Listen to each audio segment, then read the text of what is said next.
Right, guys, welcome back to the Shaun Jones Fighting YouTube channel, where we cover everything boxing, MMA, and everything else in between. Today, we are talking about Alex Pereira and Dricus du Plessis, and it's just going to be a quick video today, guys. There's not too much going on in the MMA world, in the boxing world. I mean, there is. We got Canelo fighting next weekend. We got the Sphere card next weekend. I mean, but Dana White is 20 million in the hole with that card, and there's two good fights on the entire card. We got Sean O'Malley and Marab, and the rebooking of Brian Ortega and Diego Lopez. That's it. And we got ONE FC happening this weekend, which I'm really intrigued about, but I can't be arsed staying up till 6 AM just to watch the fights. The late nights just kill me, guys. You notice I'm getting bags under my eyes now. I look like I've aged about 4 years just from not getting enough sleep, especially these last few weeks. Anyway, today we're going to have a brief one talking about Alex Pereira because he's back in the news. The guy is like the new McGregor. He knows how to stay relevant. We're just coming off the back end of Dricus du Plessis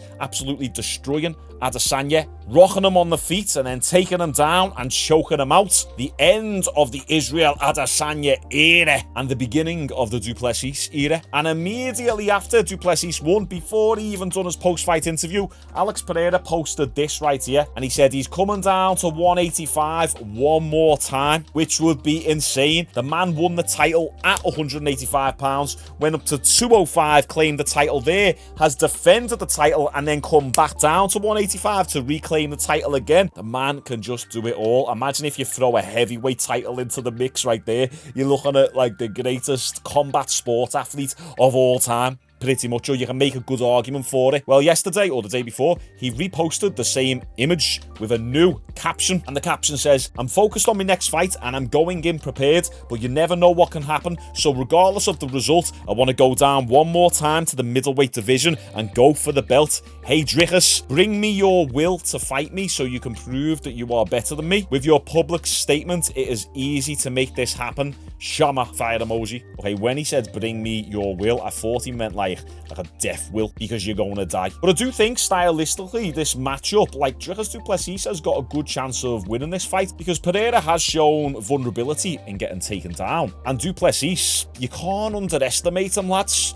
Every single time, all I'm seeing on Instagram and TikTok is memes of how bad du Plessis fights and how he's always losing until he wins. But the guy is skilled, and we've got to remember, a lot of those unorthodox, awkward fighters can often do well. Look at Tony Ferguson. He was the prime example when everyone was very fundamentally sound and conventional in their fighting technique. They were very Muay Thai based. Tony Ferguson came in the mix and started destroying everyone when he was in his prime, of course, we're talking about. But don't forget, he went on an 11-fight win streak against some of the best in the lightweight division and destroyed everyone. Everyone was always bloodied up, and he was fresh as a daisy at the end of every single fight. When you've got that awkward, weird, funky style, it takes a little bit of time for the game and the division to catch up to you and really get onto what you're doing. Everyone's been underestimating du Plessis, and then even with that Sean Strickland fight, because there's that grey cloud over it, the Sean Strickland arguably won, people have forgot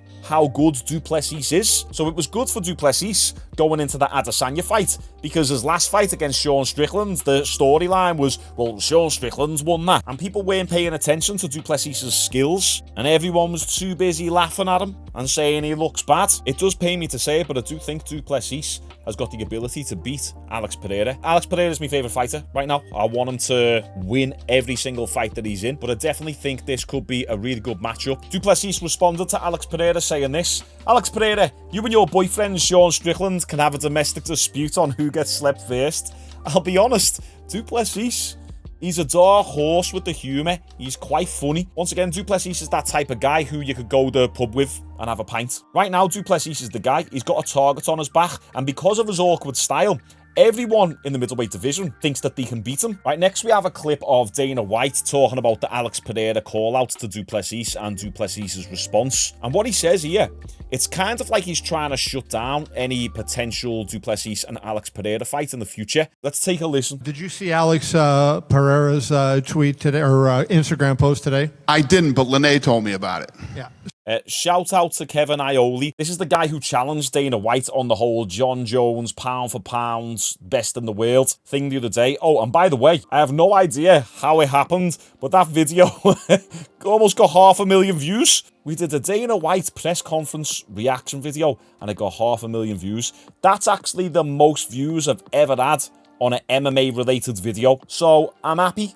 The channel's going in a good direction. What's your take on that? So because I wrote a thing and I basically said if he goes to middleweight, forget about him ever fighting at heavyweight. That's an interesting point by Kevin Ioli. He said if Pereira goes down to middleweight, he can't ever see him going back up to heavyweight. And I actually somewhat agree with him there, because if Pereira ever has any aspirations of going to heavyweight, he needs to pack on the mass. All right, okay, he's 6'5", he's big, but he would be a very small heavyweight.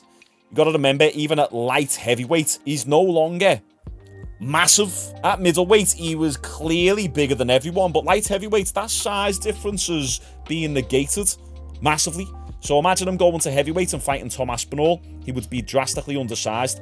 Alex Pereira needs to pack on some pounds if he wants to go up to heavyweight. That being said, he should be doing that now. He spent a lot of time at light heavyweight. He's been filling out his frame. He's been eating good. Now, if he goes back down to middleweight first to fight Du Plessis, let's say that happens in like 6 to 10 months. Du Plessis is probably going to have the rematch with Strickland first. So it could even be a year before Alex Pereira gets the opportunity to fight Du Plessis, assuming that Du Plessis wins that rematch between him and Sean Strickland again. If Alex Pereira goes to middleweight first, he's going to lose all that progress that he's made of packing on size, getting ready to go to heavyweight, if he does. Which means that then he's going to have to take another year and a half, and don't forget he's a bit older, he's 37. He's going to have to take another good year or so to go right back up to heavyweight and be able to, you know, not be physically outmatched. Whereas if he goes to heavyweight first, he's got this fight with Khalil Roundtree first in, what is it, next month. Does that fight with Khalil Roundtree, assuming he wins, he goes up to heavyweight, and then he eventually comes back down to middleweight. But the problem that Pereira will have there is it'll be even harder for him to hit middleweight if he's went all the way up to heavyweight. So I actually think if Pereira wants to go down to middleweight, that's heavyweight completely off the cards, no chance. But then vice versa, if Pereira goes up to heavyweight, that's middleweight completely off the cards. So Pereira needs to make the best chess move for himself. Is middleweight the best option? Is heavyweight the best option? You guys comment below, let me know. What is your take on his... He seems to have this kind of unusual interest in middleweight for whatever reason. There's a lot of contenders. He hasn't fought Ankalaev yet. I know Ankalaev has a fight, but... No, I disagree. My take on him is he's fucking nasty. That's my take on him. He wants to move up. He wants to move down. He wants to go That's why people love him. Those are the type of fighters that people love. You know, Pereira wants to fight everybody. I love it. So what do you do with a guy like that when you have a guy like that? And Dricus, hey, look at the run Dricus is on, right? I mean, he's kicked ass and, you know, 1, 2, and 3. I think he's beaten the rankings and everything. So you promise a fight to Strickland. If Dricus comes out of that, would you grant Alex's wish, assuming he beats Khalil? I don't know. He says, I don't know. One thing we know of Dana is if he says, I don't know, it kind of means no. Dana can even say yes, and it means no. With Dana, you've got to hear the words, yes, 100% certain this is going to happen in order to pretty much bank on it. So Du Plessis, Alex Pereira, up to now, with regards to what Dana's saying, I wouldn't really get your hopes up. But it also gives us a ton of options that, as we're in matchmaking, should we do this? Should we do that? Shouldn't we do this? Shouldn't we do that? I don't know. It's a good problem to have with a guy like him. And, you know, How about he's on vacation in Australia and accepts the last-minute fight? I mean, just everything about Alex Pereira is what makes fans absolutely love the guy. He is 37 years old. That's, you know, the one, when you look at the one negative in terms of if he goes down, and the reason I call it a negative is this. If you want to see him try to make history and win a heavyweight title and become the first UFC champion to do it in 3 divisions, you're talking at least another year, right? And at that point, you know, he's past 38, you know, heading to 39. Time becomes an issue there. So do you ever have a conversation with him and sit down and try to, you know, kind of map out a little bit, say, because that would be so unusual, Dana, to win a title in 3 weight classes. Right. And he's a big man, and you put on 10 or 15 pounds of muscle, and he's 245 just like Jones. Yeah.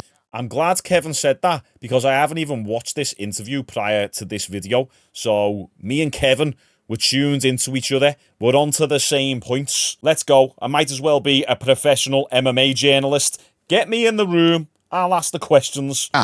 No, listen, all these guys are battling time. They all battle time. We're just going to have to see, you know, what happens over the next couple of months. There's a lot of fights happening in these weight classes. And, you know, first Stipe and Jones needs to happen, you know, and then we figure out where we go there. Aspinall is obviously the next guy that should get the next title shot. And we'll see how this all plays out. The infamous Dana words right there. Let's see what happens. Let's see how this plays out. So, interesting. Dana White keeping his cards close to his chest once again. Pereira wants the Du Plessis fight, but I think that's going to compromise his ability to go to heavyweight. And then vice versa, if he goes up to heavyweight, that's going to affect his ability to go all the way back down to middleweight again, due to the mastery will have to have put on. Now, if he just goes to heavyweight as he is, packs on a little bit of fat, a little bit of water weight, gets it done, then yeah, he'll probably still be able to make middleweight.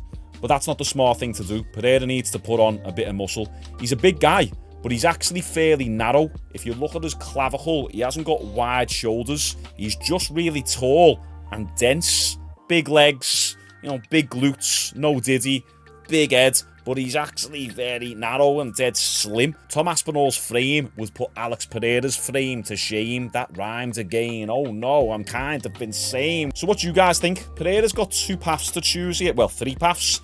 Go to heavyweight, stay at light heavyweight, or go back down to middleweight. What are you thinking? Let me know. I'll read all the comments, like this video, and I'll see you tomorrow.